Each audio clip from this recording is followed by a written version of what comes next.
நாம் ஒன்று கூடியுள்ளோம்.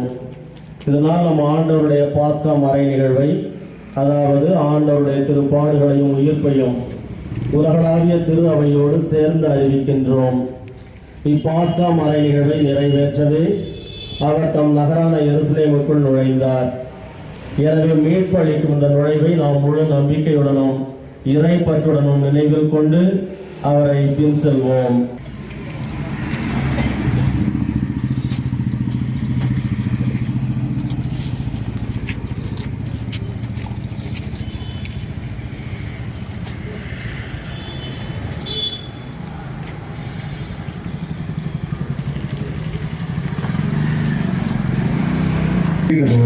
ஒலிவமலை அருகிலுள்ள பெத்தானியா என்னும் ஊர்களுக்கு வந்து எருசலேமை நெருங்கிய பொழுது இரு சீடர்களை அனுப்பி குட்டியை இயேசுவிடம் கொண்டு வந்து அதன் மேல் தங்கள் மேலுடைகளை போட அவர் அதன் மீது அமர்ந்தார். பலர் தங்கள் மேலுடைகளையும் வேறு சிலர் வயல்வெளிகளில் வெட்டிய இலை தழைகளையும் வழியில் பரப்பினர். முன்னேயும் பின்னையும் சென்றவர்கள் ஓசன்னா, ஆண்டவர் பெயரால் வருகிறவர் ஆசி பெற்றவர், வரவிருக்கும் நம் தந்தை தாவீதின் அரசு ஆசி பெற்றவே. கிறிஸ்து வழங்கும் வாழ்வு தரும் நற்செய்தி.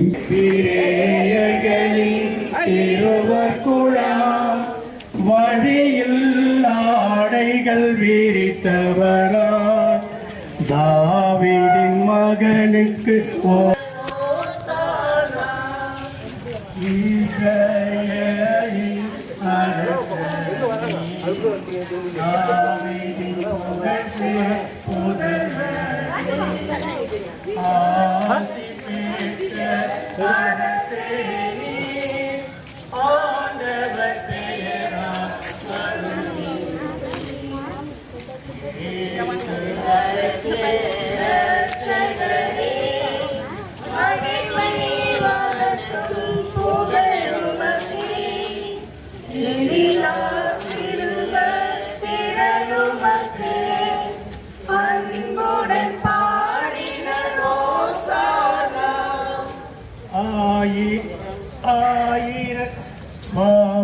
மாமறிவயத்தினில் பிறந்த வளர்ந்தவர் மாணவர் எம் இயேசு ரட்சகரே எழுந்தருளும்.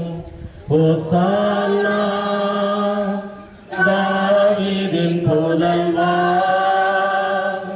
Hosanna hosanna hosanna.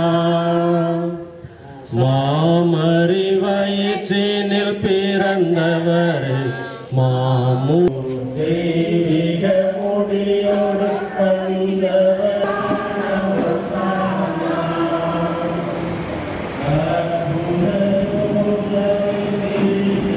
மூணு பேர் ஒண்ணா வாங்கல.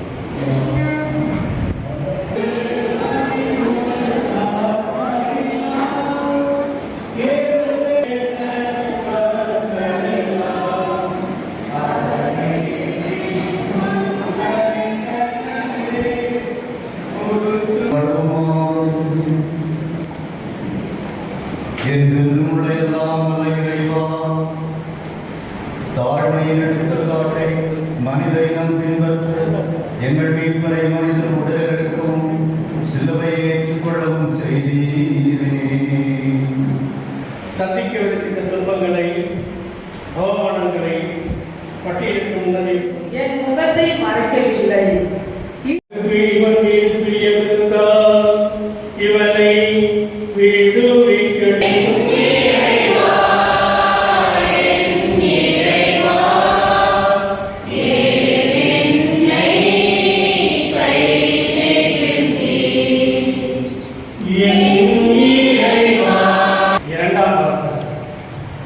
கிறிஸ்து தம்மையே தாழ்த்திக் கொண்டார்.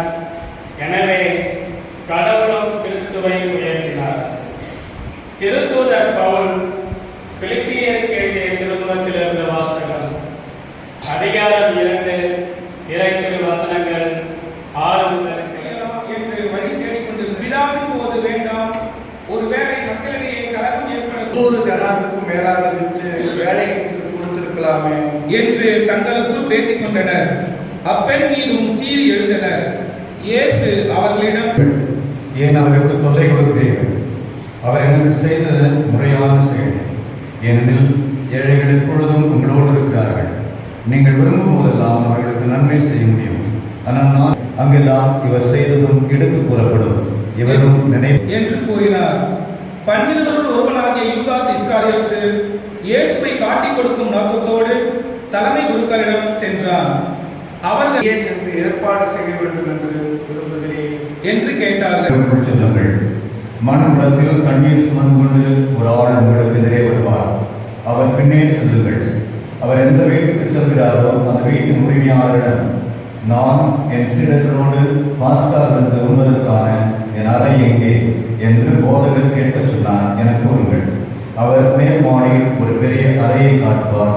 அது தேவையான வசதிகளோடு தயார் நிலையில் சென்று நகரை அடைந்து தங்களுக்கு அவர் சொல்லியவாறே என்னை காட்டிக் கொடுத்தார் என உறுதியாக உங்களுக்கு சொல்கிறேன் என்றார். அவர்கள் பாத்திரத்தில் தொட்டு உண்பவர் மானிட மகன் தம்மை பற்றி மறைநூலில் எழுதியுள்ளவாறே போகிறார். ஆனால் ஐயோ, அவரை காட்டிக் கொடுக்கிறவனுக்கு கேடு. அம்மனிதன் பிறவாக இருந்தால் அவனுக்கு நலமாய் இருந்திருக்கும் என்றார். அவர்கள் உண்டு கொண்டிருந்த பொழுது அவர் அப்பத்தை எடுத்து கடவுளை போற்றி அதை பிட்டு அவர் உடல் என்றார். பலருக்காக என்று கேட்க அவர், அவ்வாறு நீர் சொல்கிறேன் என்று பதில் கூறினார். தலைமை குருக்கள் அவர் மீது பல குற்றங்களை சுமத்தினார்கள். மீண்டும் பிலாத்து, நீ பதில் ஒன்றும் சொல்ல மாட்டாயா? உன் மீது இத்தனை குற்றங்களை சுமத்துகிறார்களே என்று அவரிடம் கேட்டார். செய்ய வேண்டும் என்று விரும்புகிறீர்களா என்று கேட்டார். ஏனெனில், ஆனால் நீங்கள் யூதரின் அரசர் என்று குறிப்பிடும் இவனை நான் என்ன செய்ய அறையும் என்று மீண்டும் கத்தினார்கள். இவன் செய்த குற்றம் என்ன என்று வெயில் அறையும் என்று இன்னும் உரக்க கத்தினார்கள். ஆகவே பிலாத்து கூட்டத்தினரின் விருப்பத்தை நிறைவேற்றும் வண்ணம் பரபாவை விடுதலை அவருடைய ஆடைகளை அணிவித்து அவரை சிலுவையில் அறைவதற்காக வெளியே கூட்டி சென்றனர். அப்பொழுது அலெக்சாந்தர், ரூபு ஆகியோரின் தந்தையான சீரேன் ஊரைச் சேர்ந்த சீமோன் என்பவர் வயல்வெளியில் இருந்து வந்து கொண்டிருந்தார். தங்கள் தலைகளை அசைத்து, சிலுவையில் இருந்து இறங்கி உன்னையை விடுவித்துக் கொள் என்று அவரை வழித்துரைத்தார்கள். அவ்வாறே தலைமை இப்போது சிலுவையில் இருந்து இறங்கி வரட்டும், அப்பொழுது நாங்கள் கண்டு நம்புவோம் என்றார்கள். அவரோடு சிலுவையில் அறையப்பட்டிருந்தவர்கள் என்று உரக்க கத்தினார். என் இறைவா, என் இறைவா, ஏன் என்னை கைவிட்டீர் என்பது அதற்கு பொருள். சூழ நின்று கொண்டிருந்தவர்களுள் சிலர் எலியாவை கூப்பிடுகிறான் என்றனர். அப்பொழுது அவர்களுள் ஒருவர் ஓடி சென்று கடல் பஞ்சை எடுத்து புளித்த திராட்சை ரசத்தில் தோய்த்து அதை ஒரு கோலில் மாட்டி அவருக்கு குடிக்க கொடுத்து கொண்டே, பொருங்கள், எலியா இவனை கீழே இறங்க வருவார் பார்ப்போம் என்றார். இயேசு உரக்க கத்தி உயிர் துறந்தார்.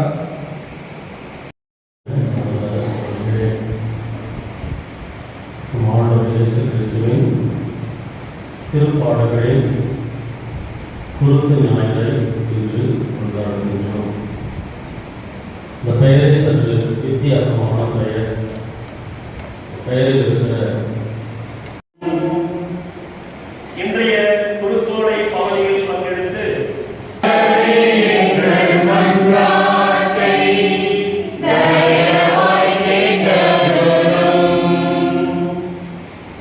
நம்முடைய தனிப்பட்ட தேர்தல்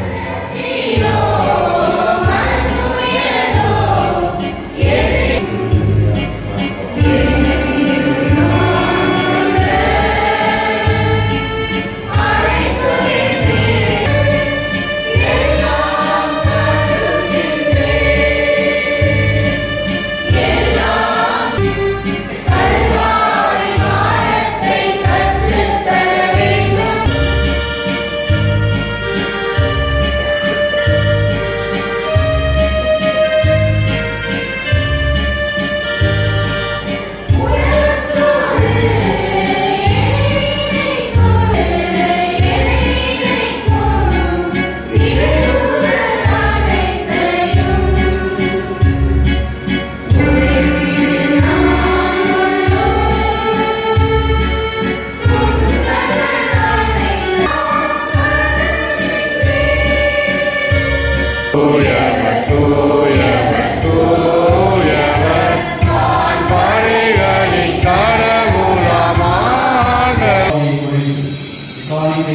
ஏனெனில் இது நிலையான தன்படிக்கக்கூடிய என் ரத்தத்தின் பின்னால் இது பாவ மன்னிப்புக்கென்று உங்களுக்காகவும் பலருக்காகவும் சிந்தப்படும்.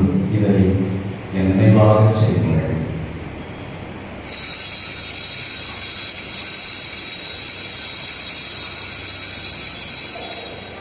மேலும் உயிர்த்தெழுதலிலும் உடன்றிய குடும்பங்கள் சகோதர சகோதரிகளையும் இறந்தோர் அனைவரையும் இறக்கத்துடன் நினைவு கூர்ந்து உமது திருமுக ஒளியினுள் ஏற்றரும் எங்கள் அனைவருக்கும் இறக்கமாயும் கடவுளின் கனிதாயான புனித மரியா அவருடைய கணவனான புனித யோசேப்பு புனித திருத்தூதர்கள் இவ்வுலகில் பிறந்தவர்களாய் இருந்த புனிதராகிய அனைவருடனும் நாங்கள் இறைவாழ்வில் பங்கு கொள்ளும் தகுதி பெற்று உம் திருமகன் இயேசு கிறிஸ்து வழியாக உம்மை புகழ்ந்து வரமல்ல உம்மை கொண்டாடுகிறோம்.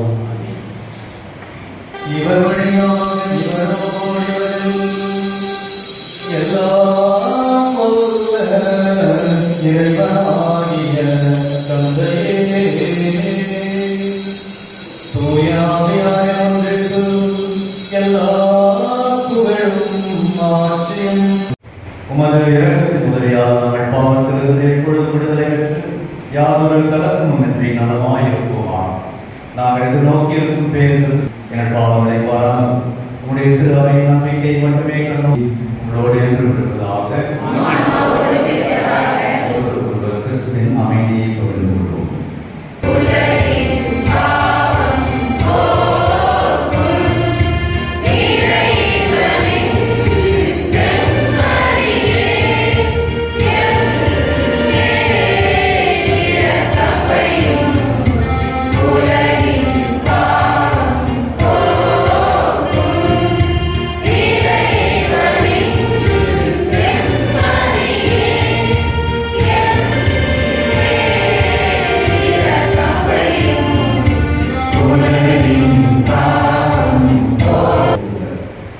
அமைதியும் அர்த்தத்தையும் அதன் ஆழத்தையும் அதன் வலிமையையும் நமக்கு உணர்த்திய ஆண்டவர் இயேசு கிறிஸ்து இவர் தருகின்ற மகிழ்வான விருந்துகளை கொண்டிருக்கிற நாம் ஒவ்வொருவரும் பேர் பெற்றோர் 63